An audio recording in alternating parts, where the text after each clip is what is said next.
My name's Adrian Byram. I'm the president of Sustainable Rossmoor, at least for another little while. I just would like to remind everybody that in December, the next meeting, we will be electing directors. We have 5 directors, I believe. Is that correct? Yes. And so we're electing new directors, and those directors will choose who is going to be the president coming for the next year, treasurer, etc. If you are interested in participating in a little more depth in the club, it'd be great if you are interested in being a director or being considered. Please let me know, and I will add your name to the nomination list for next month. Now let me get started with today's meeting. As usual, we typically talk a little bit about what we've done in the past, since the last meeting, then talk about what we're going to talk about today, and then talk a little bit about what we're going to talk about next month. So, and we have a few people, not that many today on Zoom. Mostly we're here, which is great. But please, if you're in the room and you're asking questions, please wait for a microphone so that the people on Zoom can hear you, and also some people in the room can hear you. And if you're on Zoom, please stay muted unless you're asked to speak, so that we don't have feedback or anything like that. But if you want to talk, please raise your hand electronically, because that will help us understand that you want to talk. Is Paula on? I don't see her. Membership renewal is starting now. There will be some notices going out. $20 a month, $20 a year is our, well, you know, like Twitter is going up to $20 a month. I mean, we could do it too, right? So $20 a year. And we had 183 dues paying members from last year. Well, sorry, in 2019, 174 in 2022. So we're hanging in there, but it'd be great if we could recruit some new people. You can mail your renewal check to Paula at on Ptarmigan Way. And now let me talk about planet-friendly eating, or let me introduce. I believe so. See, if you want to be seen, why don't you speak from here so people can see your smiling face. Then I can't see the screen and remember what I put in there before. Oh, thank you. My name is Dave Casey. I'm one of the directors of Sustainable Rossmoor, and I'm in the steering committee. I'm actually the secretary of the club. And he does a very good job. Also the committee chair of Planet Friendly Eating. But I thought I wanted to bring a couple of things of good news tonight. And one of the good news is the recent election in Brazil, when Lula da Silva won and Bolsonaro lost. And this thing says that President da Silva pledged to protect the Amazon rainforest after massive deforestation. So that's sort of a good thing for everyone, although the deforestation around the world still continues. So the next slide. Do I do it? Yeah, just down. well, space key. There you go. So when we mentioned deforestation, I recently was at the Academy of Sciences in San Francisco. They have a fantastic rainforest display. If you haven't been, a Contra Costa County Library card will get you in for free 1 day a month. I don't know which day it is, but it's a weekend, always a weekend. You can get in for free and visit the rainforest. And all through the rainforest, they have informational things about plants and animals. And one of them series is about deforestation. And they say that the rainforests in Brazil are cleared to graze cattle and to grow soy that feeds the livestock around the world. So if we were to eat more friendly and eat less livestock, especially cattle and sheep, there would be possibly less deforestation. So that's sort of the message from the planet-friendly eating group. This is just what I said. The livestock agriculture is a major contributor to greenhouse gases. Some analysis say it's just as significant as the transportation aspect of carbon dioxide, and contributes to deforestation and climate change. But you can help by increasing plant-based foods in your diet and reducing meat and dairy. In Rossmoor, you can join a planet-friendly eating team. Tonight we have Pam Chorizo here, who's a new member and who has brought vegan cinnamon rolls to the meeting to have. And we also have Lena Birch here, who's working to promote a vegan meal for all those people who are interested in the coming future now that the pandemic is partially behind us. So I don't know what you just did here, buddy. I just needed so that we can see you better on the screen. Oh, thank you. Okay, so the planet-friendly eating team has encouraged planet-friendly eating one bite at a time. We're a committee in Sustainable Rossmoor. We would appreciate having you to participate in our committee and work with us. If you want to find out more, you could visit our website, our webpage, which is on the Sustainable Rossmoor website at sustainablerossmoor.org.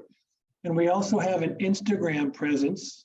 If you use Instagram, go planet_friendly_eating, and you can see many of the dishes that we've eaten or other members of our team have made with a little bit of information about what we eat. And we try to encourage planet-friendly eating one bite at a time. Thought that was pretty cute. We came up with that motto. You're all welcome to join our committee, and you'll hear more about it in the future. We've sort of been on a hiatus during the pandemic. But thank you, Pam, for the very nice treats. They were delicious. They were delicious. Push it or not? I'll let you push it. Thank you. Okay. Yeah, I don't know how we can, oh, I know how we can get rid of this. There we go. Thank you. There. Okay. Carol, do you want to talk about the next film?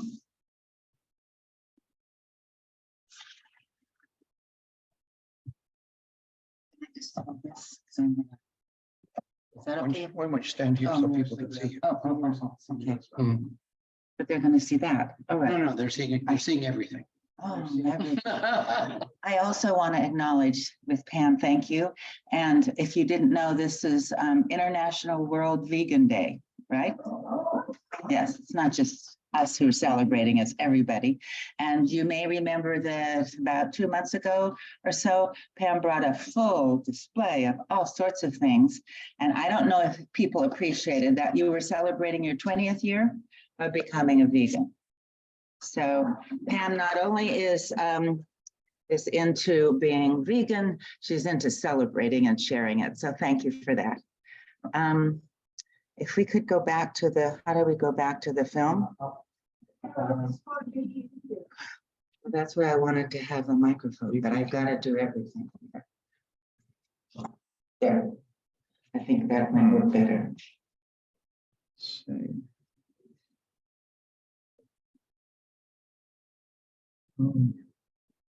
Okay, and it's these arrows that I would be using. Okay.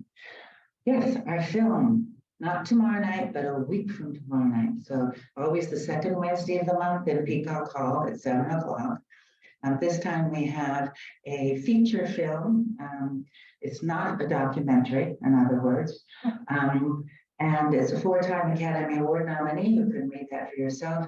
It's an allegory, several members recommended it, and we were delighted to be able to get a Discord. So we'll be showing that in Peacock Hall. Recommend it to your friends.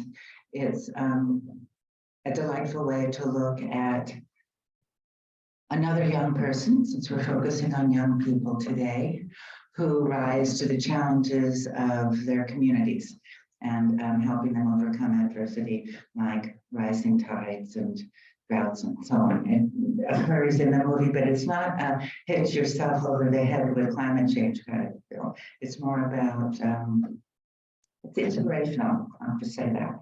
So Beasts of the Southern Wild, it's called. And now, a few of us, Kathy and I included, joined a group that was being trained on how to wash dishes. Doesn't that sound exciting? I told my friends I got an appointment tomorrow to go learn how to wash dishes. But we had been talking in Trash Talk in the recycling group about reusing and avoiding even compostable. So compostable is certainly better than throwing things in landfill. And large groups, well, small or large groups, can make arrangements for free to have the dish room unlocked in the 4 big rooms. So Dollar, Fireside, Event Center, and Diablo. And so this is the kitchen. This is the kitchen behind the Diablo. And the first picture is the dish room. And it has all the things that you need, not wine glasses though. If you're going to serve wine, you have to serve out of water glasses. They're sort of flat level. But I think people can manage the wine, especially the second glass, it really won't matter by now. But we did learn how the system works and how to use the sanitizer.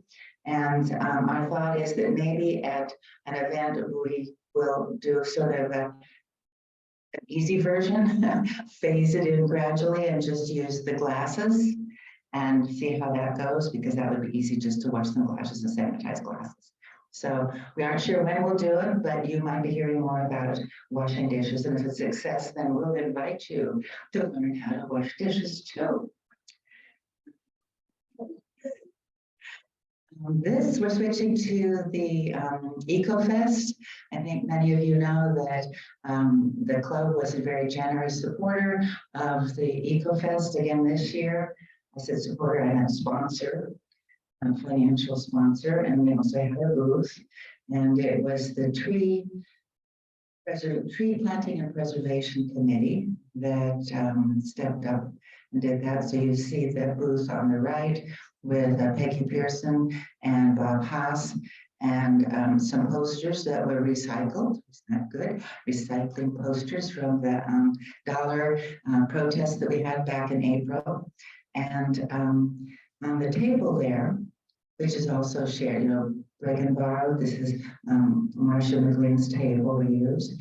But the girls are taking strips of blotter paper and putting a drop of essential oils that smell. We have 5 different essential oils that smell like different kinds of trees, pine and eucalyptus and cedar wood and 2 others.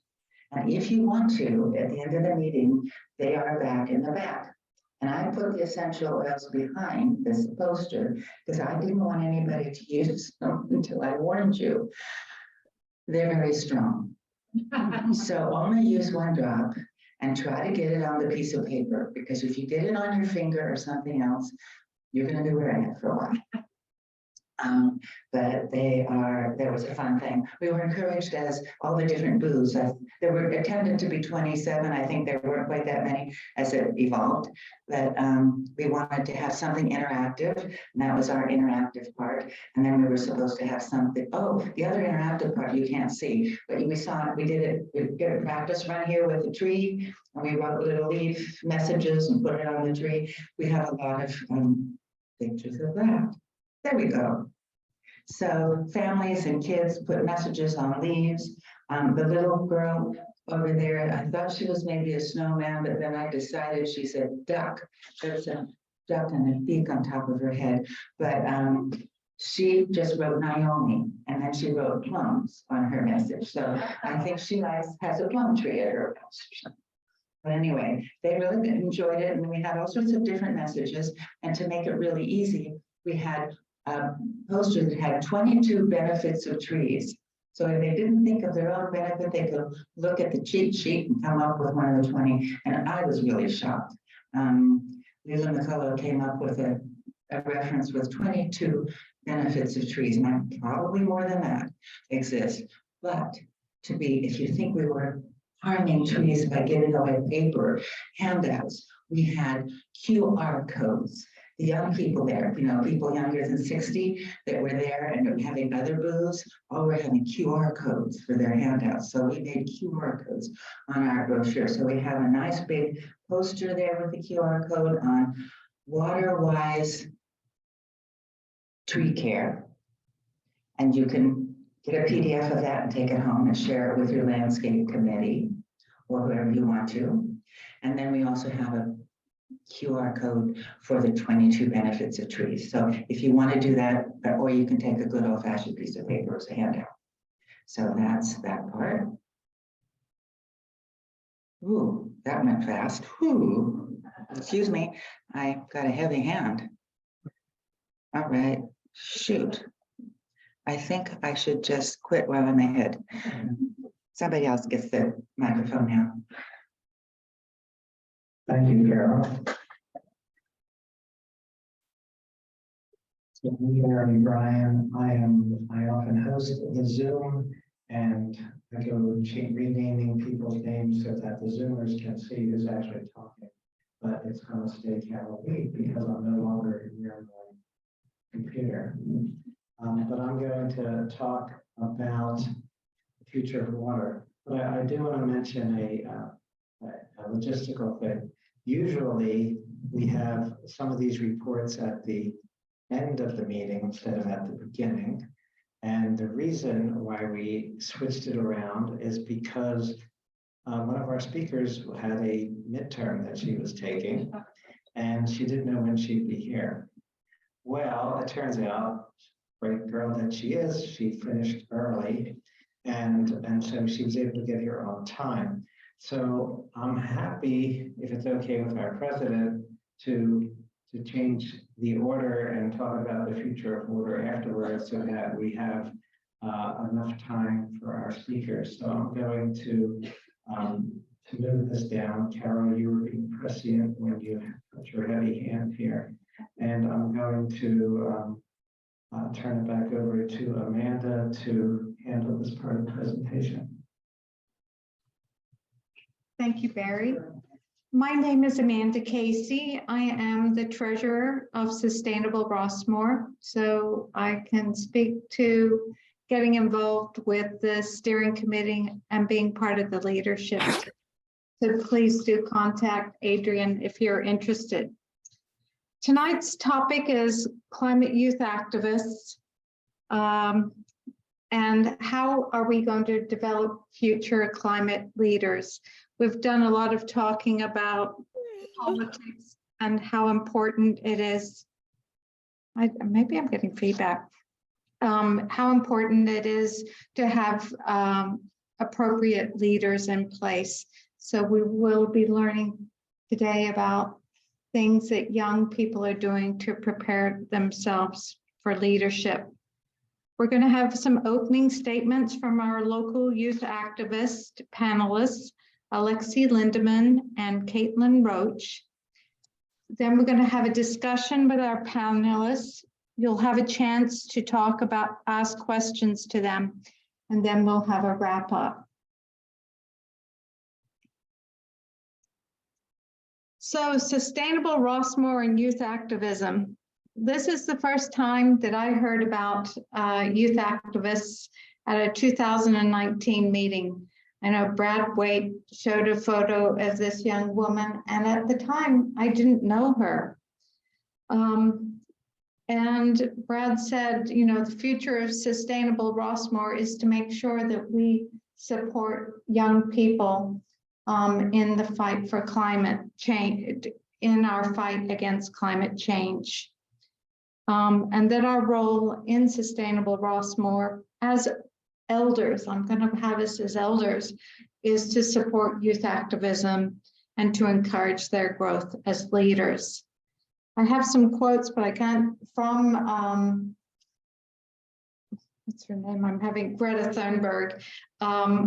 Some of the things that she said at some of her major conferences that she's attended. The one that sticks in my mind at the moment is when she told the UN, our planet is on fire. And I do think that young people speak the truth more accurately than sometimes the elders among us. So at this point, I'm going to introduce you to Alexi Lindemann. She is at Stanford University, and I'm going to ask her to make her opening statement. And it's who she is, what actions she has taken. So take it away, Alexi. Hello, I am recovering from a cold, so sorry if my voice is a little bit weird. I'm Alexi Lindemann, and I'm currently a freshman at Stanford University. As for actions, well, I first got interested, I think like back in 8th grade. It was kind of just like we had a plastic pollution unit at school. And ever since then, I kind of just like researched more on my side, on the side, and I got pretty involved. At my school, we had a club, and it was called Project Climate, and we were able to grow a bunch of oak trees. And actually, I remember I went to Rossmoor because I remember when my grandma went there, you have all these big oak trees with all these acorns. So we collected a bunch of acorns there and ended up growing like 200 oak saplings, and they were later planted at CSU East Bay. And then a more recent action was, if you're familiar with the No Drilling Contra Costa movement, I was helping with that. And because I live in Antioch, and on the way to school, I would drive past the new oil and gas drilling site, which they set up in 2019, 6 months before it was actually permitted. And Bob Nunn was trying to set up another one about 900 feet away from homes in Brentwood. So me and a group, I got a bunch of other people involved in protesting against the new site, and then also trying to get new oil and gas drilling banned within Contra Costa. So we're able to get it banned in Antioch, and there's a moratorium on it in Brentwood and Oakley. Some people support it, the ban. 2 council members do not. And right now on the Contra Costa Board of Supervisors, there's 2 people who support it, and we only need 1 more. So yeah, that was a little bit long, but sorry. Thank you. All right, Caitlin, if you could introduce yourself, please. Okay, hi everyone. I'm Caitlin. I'm currently a senior at Miramani, so not in college yet. But I guess kind of similar to Lexi, I kind of started noticing like the climate and how big of a problem it is kind of towards the end of middle school, I would say. Just because when I was in 8th grade, that's kind of when the smoke from just the nearby fires just became really bad, and the air quality was getting worse, especially like also the drought was kind of picking up at that time. So that's when I really started to notice things were wrong. And like, that's kind of when I started to want to make an impact. And then I've also done kind of similar stuff. I campaigned to the Orinda City Council, which is where I live. And my club at my high school, which is the Climate Action Club, we petitioned the Orinda City Council to pass this program called the Cleaner Contra Costa Challenge. So what that basically is it's this online website where you can look at different actions that you can take against climate change, and you can basically log the different actions that you've taken. And then based on that, they're able to tell you like how much carbon dioxide you've prevented from entering the atmosphere. And then besides that, I also do a little bit of work with the fire department in Moraga and Orinda, so just like community outreach kind of stuff with them. All right. No, can we do it now? So now we're going to pull up the slides with the questions. We were able to see you well. That one there. Okay. Okay. I'm gonna Just one. Oh. Okay. So the first question that we had for you that hopefully will minimize so that you can read it as well, is describe the climate and environmental education that you received both at your school and for you, Alexi, in college. And what was your reaction when you started to hear about the climate crisis? So we'll start with Alexi and then we'll go to Caitlin.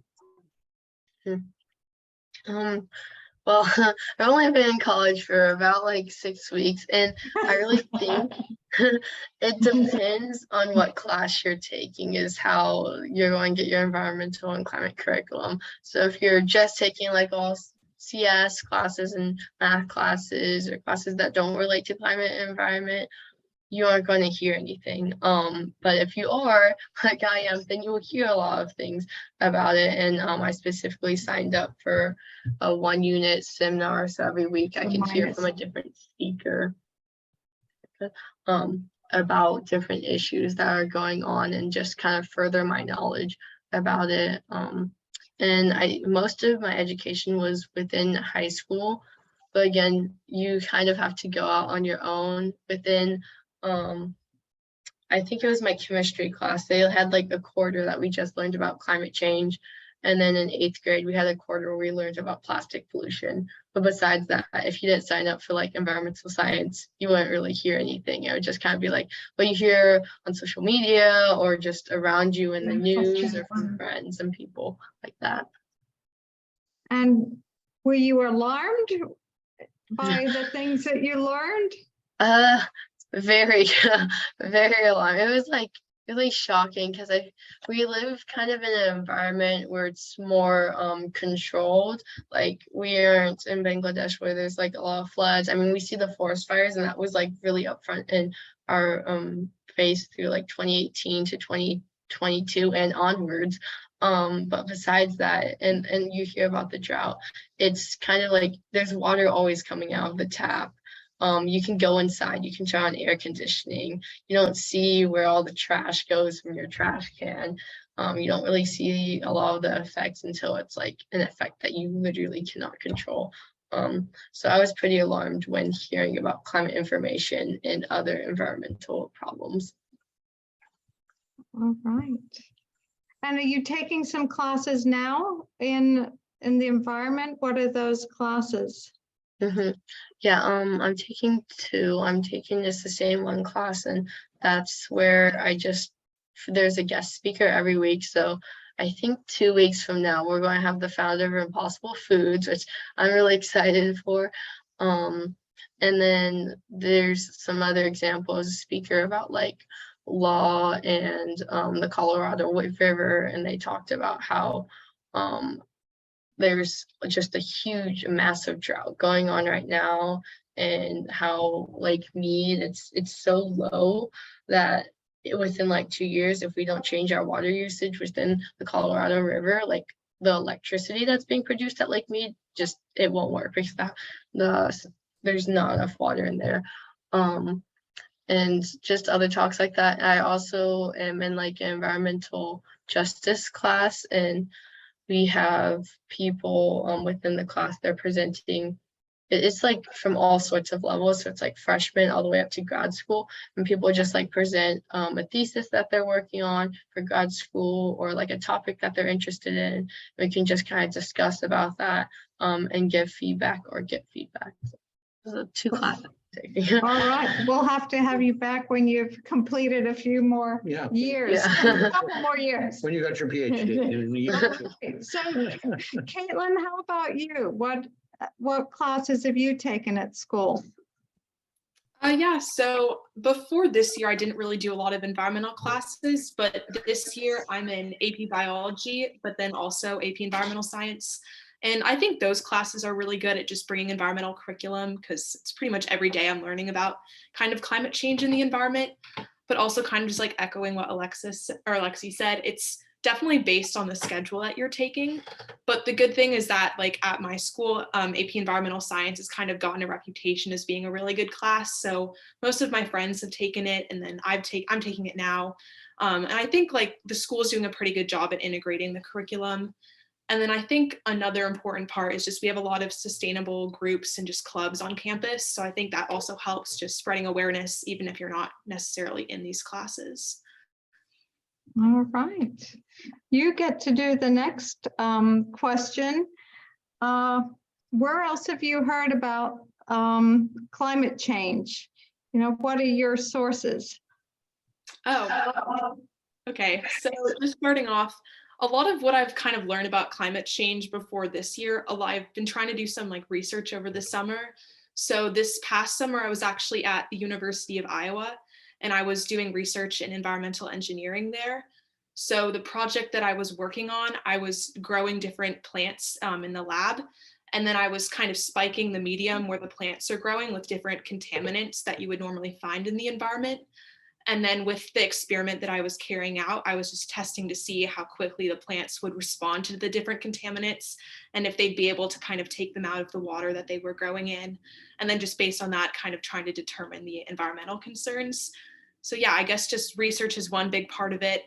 But then also just like with my work with the Sustainable Contra Costa Challenge and then just other like local volunteer groups, I've definitely gained more knowledge through them as well. All right. And Alexi? Okay.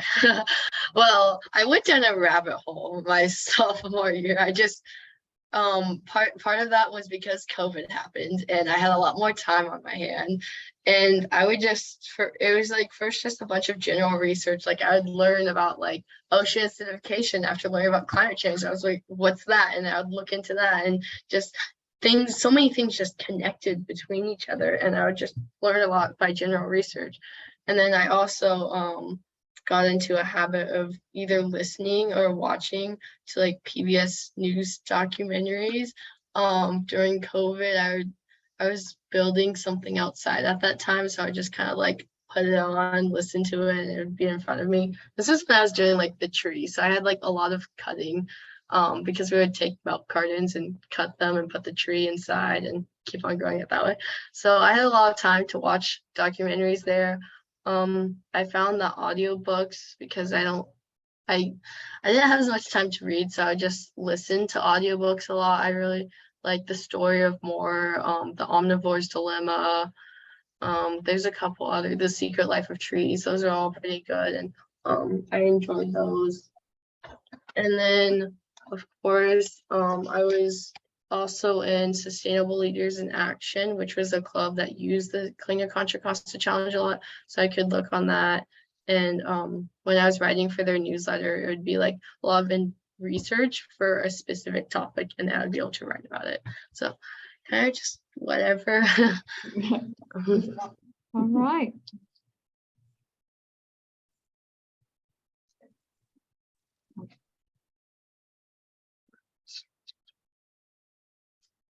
All right. So what are your thoughts about what leadership skills and education are needed to be an effective climate leader? I think first of all, if I say climate leader, I think any skills and education can be used with climate action. There's just so many different things. Like if you're an artist, it can be used for artwork and promotional, or if you're good with talking to people, you can use that as a form of education and be able to spread it to others. So there's just a lot of skills that can be used within climate action.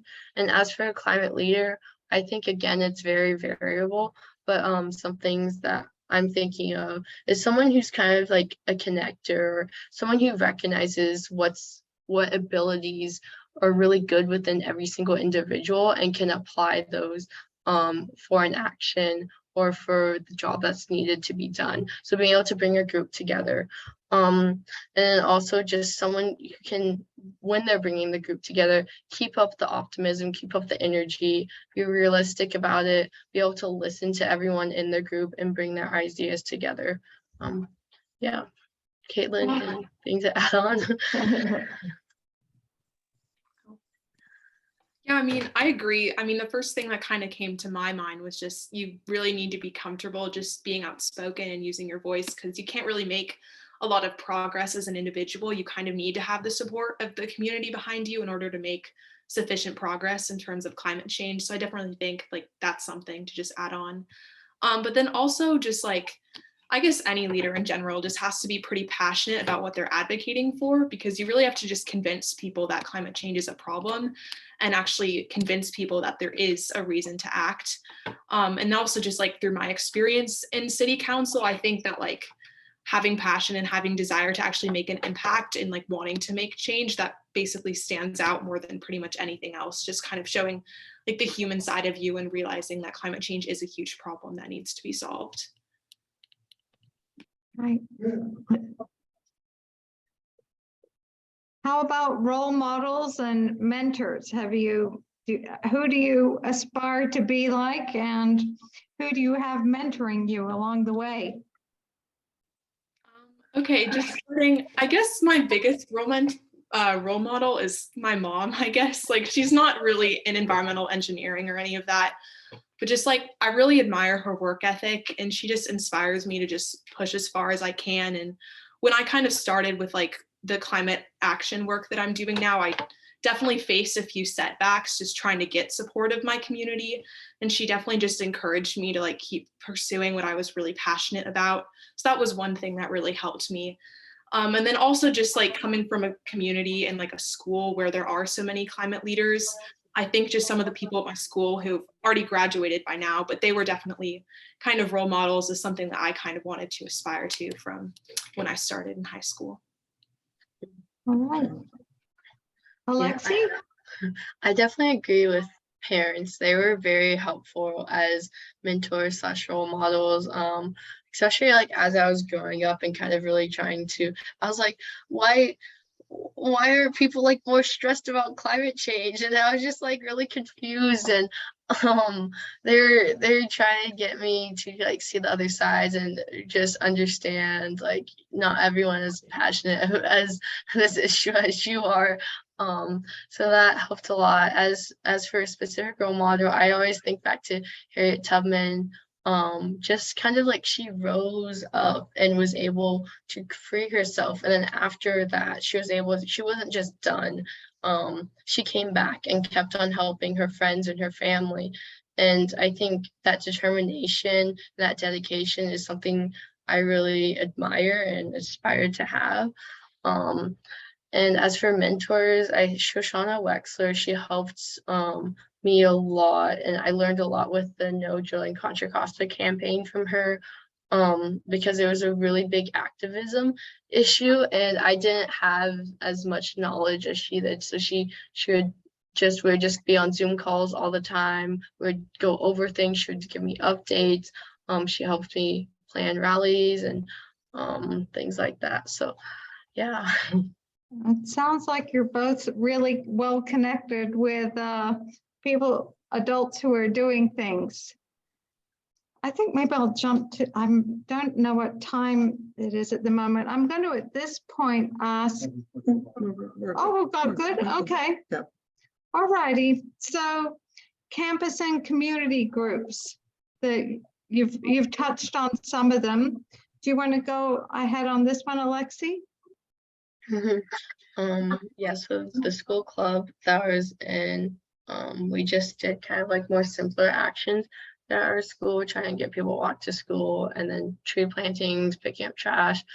The other one that I ended up being chair of later on was the Sustainable Leaders in Action, and we had a lot of different projects there. So in that, I learned how to do more effective research for the newsletter. I learned how to bring people on and kind of like cold email and like kind of mass promote information when we would do webinars with panelists or just trying to get information out there. That's the first time I used Canva, and that's, if you don't know what Canva is, like a form of graphic design. It makes it really easy. Even if you are an artist, you can make really pretty posters. That's the first time I really felt myself starting to climb up the ladder and become a leader. I always thought I was like a really shy and like not outgoing person, but I was kind of put in positions where I couldn't be shy anymore. I had to be more outgoing, and eventually I did become chair of that group, and bringing together other people and leading other people. So I guess in a sense, I kind of learned how to be a leader there and learned how to work with a group of really dedicated people, and they became like a family in a sense. So Can you describe a little bit about who's in SLEA and how many people participate? And Yeah. how would someone get involved? So SLEA is a group of high school and college students from across Contra Costa. And at first they're like maybe 10 people, but now I would say there's about like 20 regular people who always go to the meetings, which are every other month. And to get involved, you kind of just email one of the chairs there, which is Allison at sustainablecoco.org. And there's a group of cabinet members, and they're the leaders, and they meet every single week. And there's like 8 of them, and they're like the dedicated go-to, and everyone else is kind of like a general member. I know that I've received the SLEA newsletter, so I will get out the information to everyone here on how to sign up for that. And I thought it was excellent. So we'll go over to Caitlin. Yeah, I mean, I kind of mentioned earlier just the school club that I'm part of. So that was a big community group that I was part of. But then I guess the other one that I really enjoyed kind of earlier when I was starting my climate action work was I spent a summer working with the California Climate Action Corps. And for them, kind of similar to what Alexi was mentioning, I was like reaching out to a lot of different groups and nonprofit organizations and seeing if they wanted to like partner with the Climate Action Corps to kind of lead lots of different climate events to kind of get people engaged.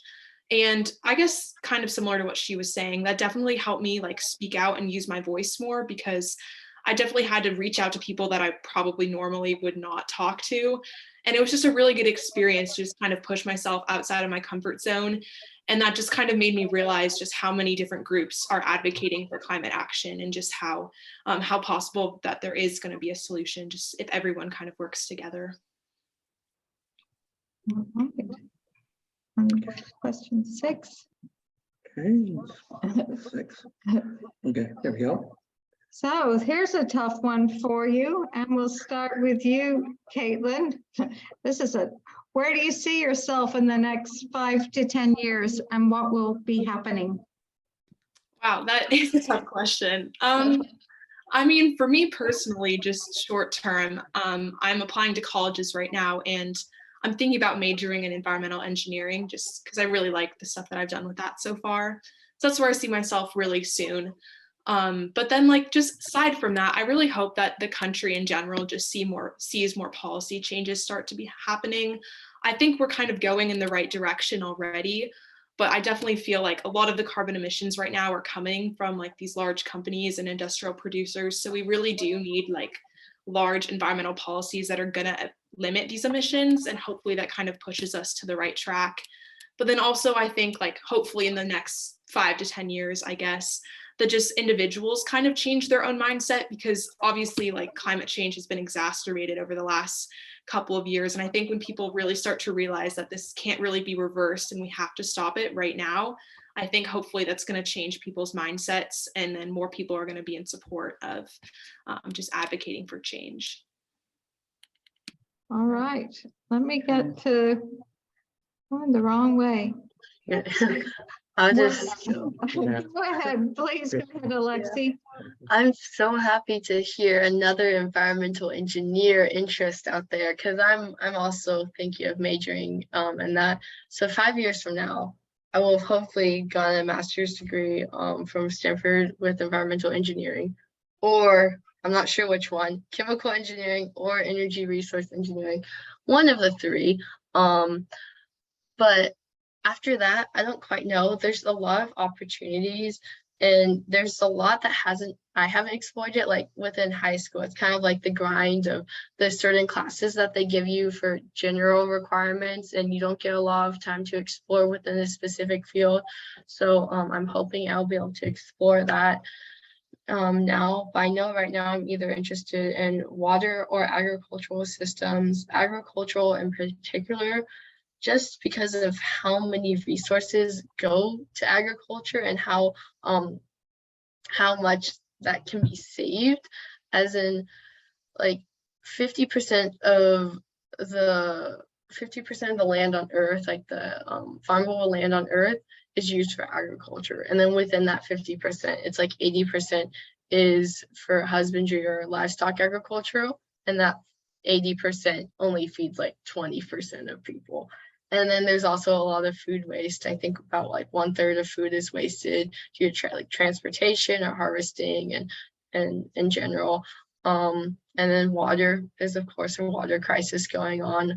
Only like 1% of the world's water is like fresh water, and it's not being used properly. So I don't know where it's going from there. Antioch does have a desalination plant for brackish water, and I know people within there who I could help. But I'll see. It's a future thing. All right, well, we were gonna ask the audience now if they had some questions for our panelists. And what do you think the best way to do that? Barry, do you want to come up here, Pam, and speak, or? Okay, Well, I was gonna ask your question 7, which was up there, which is what will we do to help, and what help you wish you had from other adults in your life or your school or whatever. What can the adults do, the older adults, do to help you out? Were they able to hear that, or? did you hear that, Alexi? Yeah. Why don't you start with that, and then we'll have Caitlin chime in. Yeah. I think, I mean, just for me to be able to learn more about this issue earlier, I feel like would have been beneficial. It was kind of like a little shock. I learned around 8th grade, and I wish there's just more general information beforehand. It was kind of like brought up with the culture of knowing climate change and sustainability and what to do about it. So teaching your kids and grandkids and just having that general education open.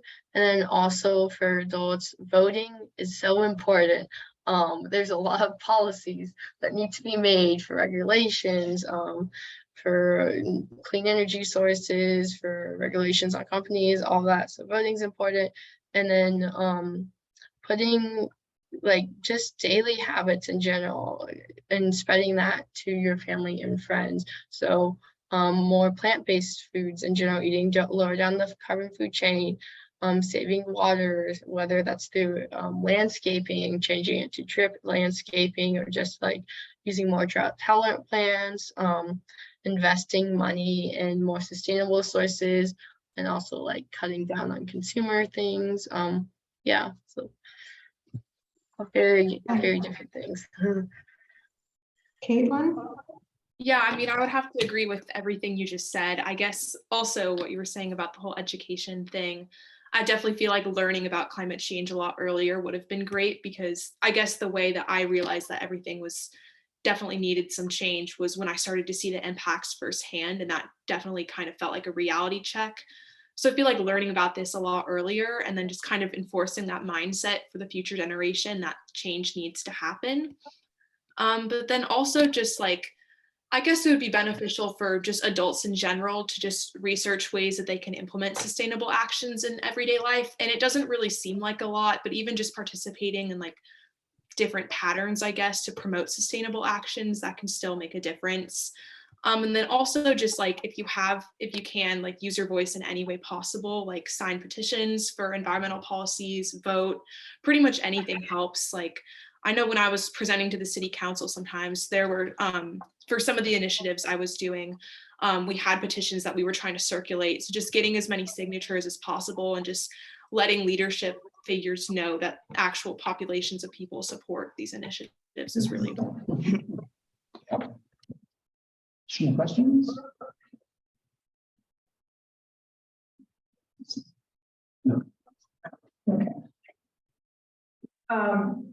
climate change involves an awful lot of aspects, whether it's taking care of the oceans or moving to sustainable energy or water conservation. It's a huge, broad topic. And I'm curious to know, when talking to your friends and students and youth, where do they tend to migrate to concerning climate change? What is something that they think in an aspect of climate change that they think they can make change now? What was the last part of the question? Sorry. She was asking what is necessary to make a change now, Yeah. and which particular area of the various different things that are involved. What are they most interested in? What are they most interested in?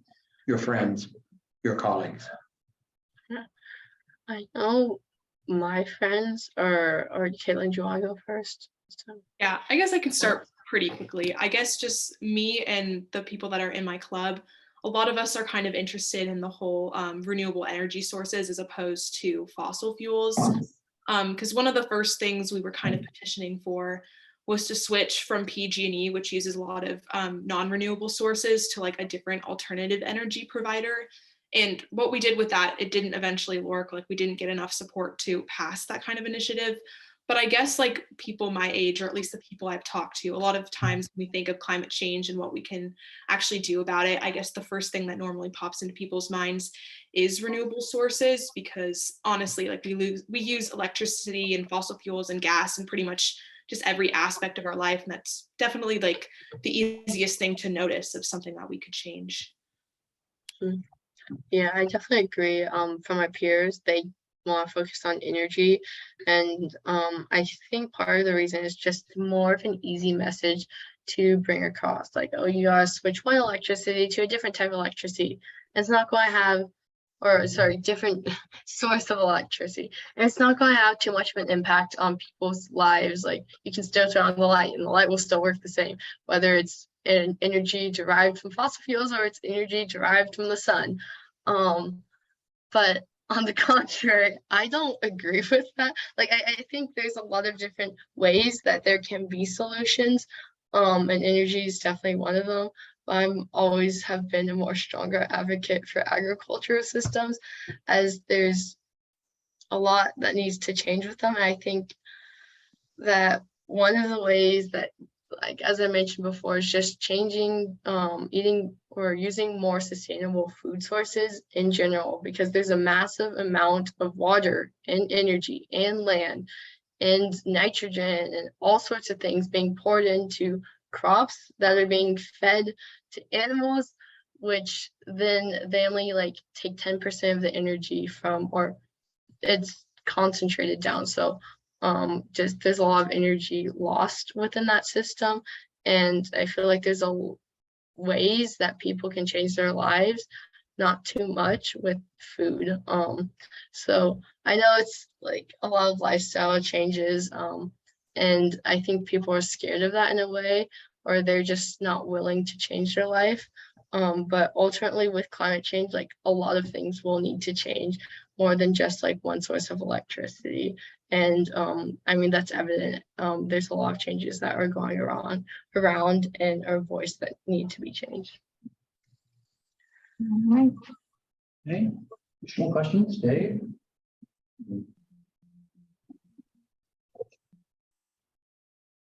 Thank you, ladies. Could you tell us what SLIA stands for? And do you think that the Sustainable Contra Costa Youth operation has really helped you and got you on the way into this area, and you and your friends as well? So SLIA, or SLIA, stands for Sustainable Leaders in Action. And I found it helped me a lot, because the club that I was in at my school, there weren't as many dedicated people. It was just kind of like they're doing it on the side because they cared about the environment, but they didn't like want to do as much because they're busy, which is understandable. And for Slayer, it was like a group of people who wanted to put a lot of time and effort into that. And I liked having a community of people that I could bounce ideas off of, where we could get a lot of things done together. So it helped me a lot. Yeah, I mean, just to quickly add, I wasn't really part of that group, so I guess I didn't really get that necessarily, but I guess just in general, being part of any community where you're surrounded by like-minded people who definitely want to make an action against climate change, that definitely is motivating, and it definitely helped me just start taking action. I'll ask you a question. Do you participate in any intergenerational groups in your climate work? I guess I can go first. So for the city of Orinda, for part of last year, I was part of the climate task force. So it was the mayor, who's Dennis Fay, and then some other members of the Orinda city government. And then I kind of just joined that group kind of after it was formed, but I started to provide some of my own, like, new perspectives, I guess. And then as a whole group, I guess we were all just working on thinking of possible initiatives that we could implement in Orinda just for renewable energy and climate change.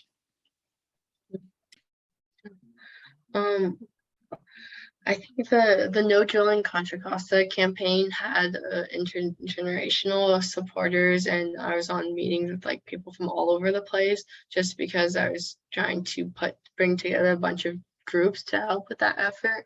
As of now, I'm working with a coalition for true school sustainability. So for some context for that, Stanford, they opened up a new school sustainability. It's called the George School of Sustainability this year.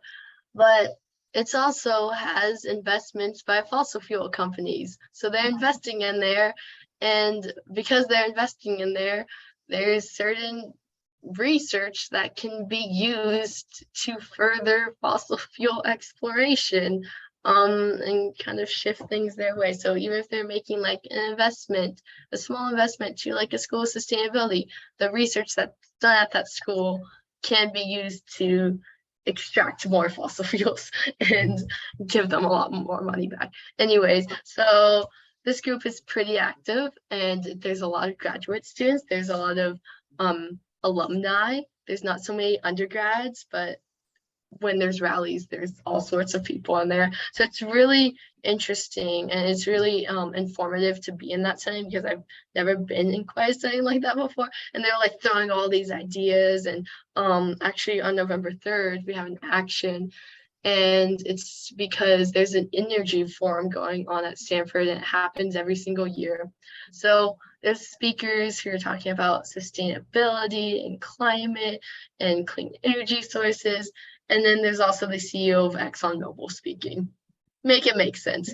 So we're going to be there, and there's going to be like a fake oil pouring. There's going to be people with like these knapsacky looking things holding up like pictures and words of climate disasters and the effects of climate disasters. So like starvation or hunger or forest fires. And I will be there and making an appearance somewhere. You'll have to send us a photo so that we can put that out to the group. Yeah.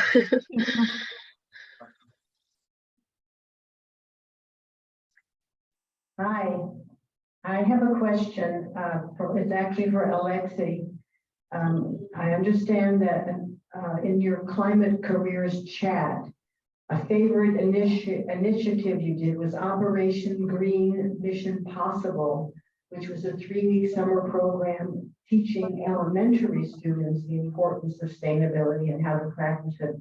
I'd love to know how effective that was and how the younger children responded to that. I have young children in elementary schools, grandchildren that I'd love to share this with. Yeah. So granted the program, sorry. Okay. Granted the program did occur during like kind of COVID time. It was like 2021. So there wasn't a large turnout. It was like a hybrid. So some virtual, some in person. But the people who did come, they seemed impacted by it. So we had like little games or little different ways of teaching the students about it. So some of them went to a Rogers Ranch in Pleasant Hill where they learned about the garden and food systems. Another one was like water, and they could go to Big Break and Antioch. And I think for kids, like I even remember when I was in elementary school, we had like a water cycles thing with beads, and it just kind of sticks in your memory after a while. And it's good to like implement while it's young, so it's not as much like as a shock later on. And also kids are pretty persuasive. Let's just say if a kid is telling their parent, hey, I don't want to use this plastic bag, or hey, I don't really want to eat this chicken anymore because it does blah, blah, blah, blah. Parents will listen to the kids. They're pretty persuasive. They'll listen more to the kids than me just saying, oh yeah, it's better for the environment that way. So I think education for kids is really important because they all go back home and they all tell their parents and they all tell their aunts and nieces what they should do and what they learned from school. And the parents ask about it. They're like, hey, what'd you learn from school, sweetie? And they were like, oh, I learned about climate change and how like things are catching on fire, and this is why, and this is something we can do to help. So I think it's really important. All right. More questions? Anybody? I have a final question, perhaps. I'd like to ask both of you, are you optimistic or pessimistic about the next 20, 30 years? How do you feel? We go first, Caitlin. Do you want to go? Yeah, go, Alexi. Have Caitlin go first. I just talked to. Oh, okay, Caitlin. Yeah, sorry, I didn't hear you the first time. Anyways, I guess that's a difficult question because I feel like it's not exactly black and white. Like there are definitely like gray areas because in some ways, like, yes, I am optimistic because I feel like this generation definitely has more of an incentive to push back against climate change. So for that reason, I'm optimistic. But at the same time, like through all the work that I've been doing, I realized that it's not just like a simple fix that we can just change immediately. So even if we are starting to make significant progress, I think it's not like in the next 20 or 30 years, I don't think everything's going to be completely resolved. So I'd say like halfway optimistic, if that makes sense. Okay. I'm pretty pessimistic, to be honest. I don't know. There can be changes, and yeah, I think we'll make progress, but we aren't really going to be the people who are affected by climate change the most. We're living in America and we have electricity provided for us. We'll have AC, we'll have water coming out of the taps. We aren't going to be the ones really, really impacted by climate change. It's going to be the developing countries who don't have these resources, and they're already impacted by it. I just read an article about like climate migrants and climate refugees, and climate refugee is not a term in refugee. So people they aren't allowed to go to a different place if their home's been destroyed by a tsunami and their livelihood, their crops that they've grown has been destroyed. They literally can't move anywhere because other countries won't let them in since they aren't technically a refugee, as a refugee is only defined as someone fleeing from like a war or political circumstance. So I don't know, just throughout history, it seems like there's progress, but there's never enough. So in that way, I'm not too optimistic, but I'm optimistic in certain aspects, as in it's still an issue. Like we can't just be like, oh, screw it. Like it's doomsday. Like it's gonna happen because we're still living on this planet and other people are going to continue living on this planet. So we got to do the best of our abilities to make sure it's habitable as long as possible. And we protect what's here and what's important as much as possible. I just remember, being just a kid, how much has changed from when I was a kid to now. Like thinking about from elementary school all the way up to high school, I'd never experienced a smoke day in my life. And then freshman year, there's like a smoke day and everyone was so happy. It was like, oh, yay, we get to go on break one day early. And then there's another smoke day the next year, except that smoke day turns into a smoke week. And it was also COVID. So you'd look outside and you're like, I'm stuck in my room. And there's also an orange sky outside. And it would happen again junior year, except that time we were playing sports and we were playing sports with smoky air outside, so you'd be coughing up and it would be horrible, and then it would happen again and again and again. So yeah.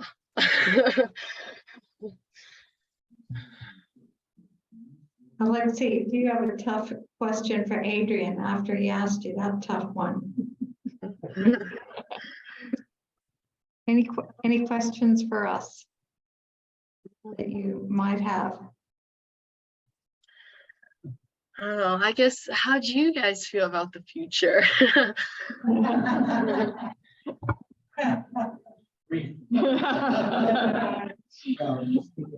It's free.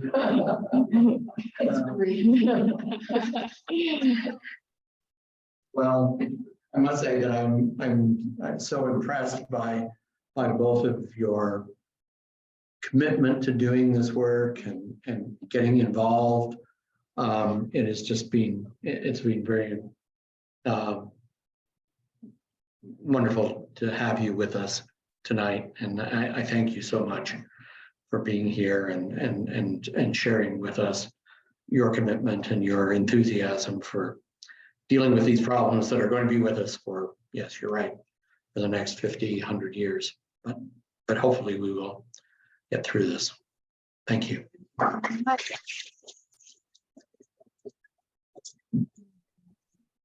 Thanks for listening. Stay on and listen to the rest of the meeting. We'll be talking about more. Thank you. I'd like to thank Alexi and Caitlin as well. I was really impressed by both your presentations. You both have a sense of self and a sense of purpose.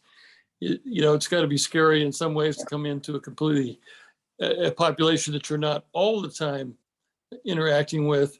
And so thanks for your willingness to come here and be part of this. I think back to change happens and it's slow. And one person just has to keep going over and over and over again. We just got some word the last week that the ozone hole is slowly beginning to, close up, and the result of that is a lot of people and effort and legislation and little people and big groups. That's part of climate change, the ozone hole, trying to close that up, and everything that we all can do as individuals. And I really thank you though too for coming here and carrying the youth banner forward. We're trying to carry the elder banner forward, and we can all work together. Thank you. Right. Good. I wanted to also thank Alexi and Caitlin, and I noticed that you both mentioned vote. And I'll just say that for those that don't know it, Sustainable Rossmoor has endorsed Laura Hatch as the only endorsement we've made of a candidate for Walnut Creek City Council. She came and spoke with us. And we have some of her information here at the table for those in the room that haven't had a chance to pick it up and read it and may not have voted or who have neighbors who haven't voted yet. You can mention Laura Hatch. And the other, I was asked tonight, did Sustainable Rossmoor take a position on Proposition 30? That's about the only proposition that is sustainability environmentally related.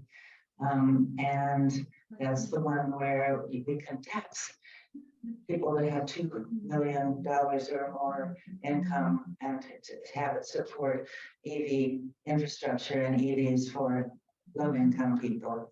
And we voted and supported endorsed yes vote on that, choosing to ignore what our governor said. Okay. Right. that, let us move on. Share the screen back again. Ping, ping, ping, ping, ping. Future of water. There we go. Okay. And let me. Okay. There you go. I'm Barry Bryan. I am Vice President of Sustainable Rossmoor, and it's great to see everybody here, both in person, roomies, and on Zoom, Zoomies, not zombies, Zoomies. So 2 meetings ago, we had the president of GRF. Now, the president of GRF is a volunteer, a resident like the residents here, Dwight Walker, come here and say, we're looking at the talk, maybe it was 3 ago, August. Our meeting was about water, all aspects of it. And he came here saying that he was going to organize a deep dive, a real look at what the future of water should be on a regional basis. And he did an amazing job. And what happened, he formed a committee. He asked for us to participate on that committee, so I served on that committee. But he reached out to all of the utility, well, East Bay MUD, the Municipal Utility District, Central SAM, the Central Contra Costa Sanitary District, as well as the mayors or responsible others in all of the large cities, in all the cities in Central Contra Costa. So Orinda, Moraga, Lafayette, Walnut Creek, even Danville, I don't think they have a mayor, but they have something there. So all of these areas, and got them all interested in meeting and discussing this and moving together regionally. So this meeting was held, so he helped organize it. Our committee, I mean, Success has many parents, but he was the driving force getting all that together.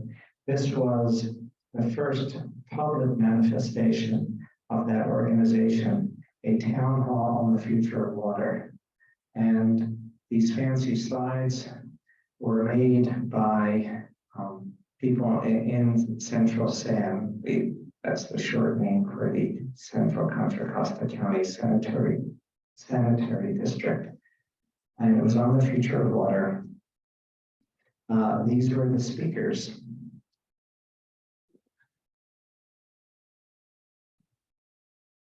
Roger Bailey, General Manager of Central SAM. Rebecca Bauer, our State Assembly member of the district. John Coleman, a director at East Bay MUD. Leanne Hamachi, Vice President of Golden Rain. Melody Labella. She was the one of the technical experts. Michelle Plott, I'm not sure how her last name is pronounced, but she helped with the organization of the event. So impressive to see. Here is a summary. This is my summary, not necessarily their summary of what I got out of it. So currently 90% of the treated water right now goes into the bay.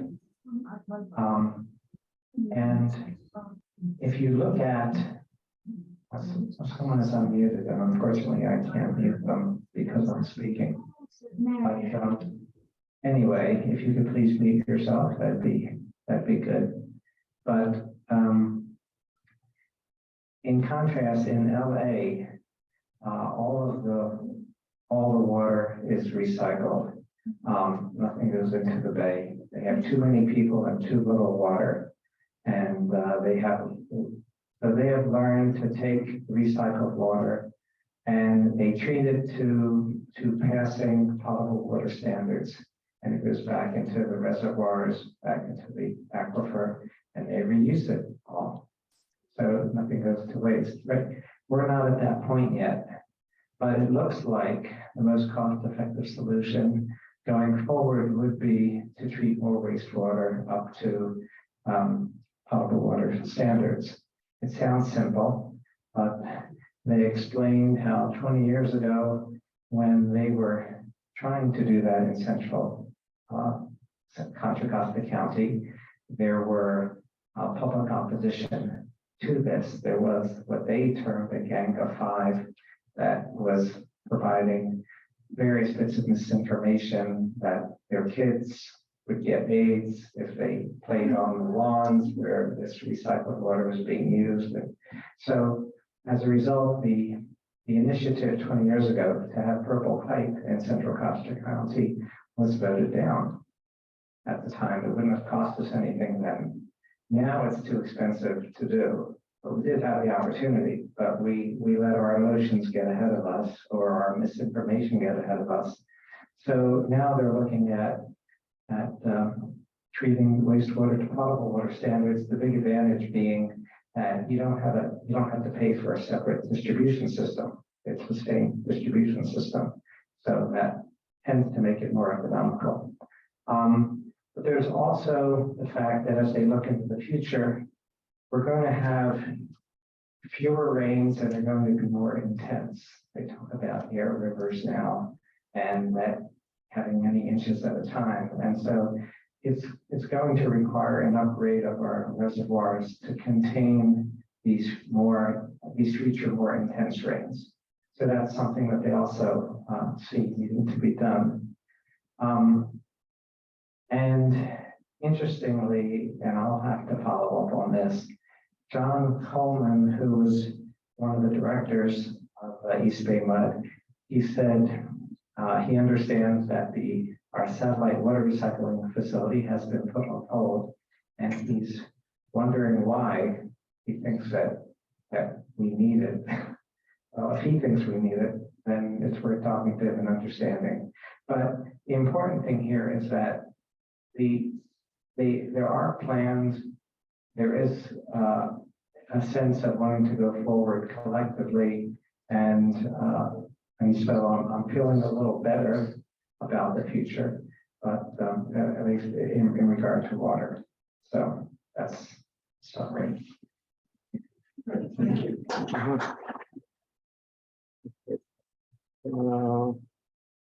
What's that? That's it. Yeah. Okay. Okay.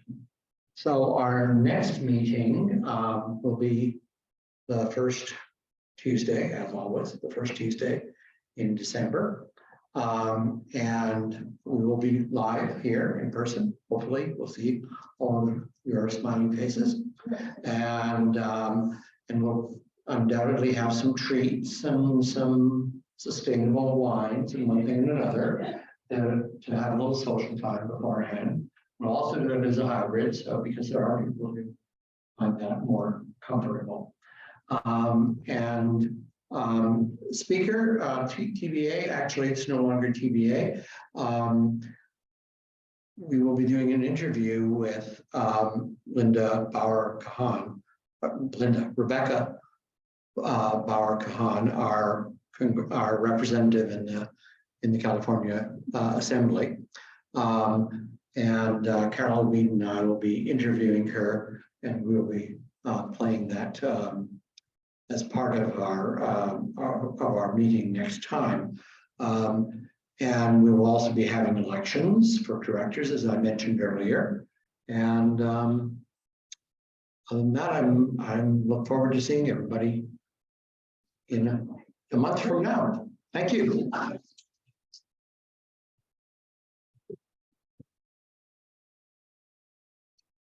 Yeah.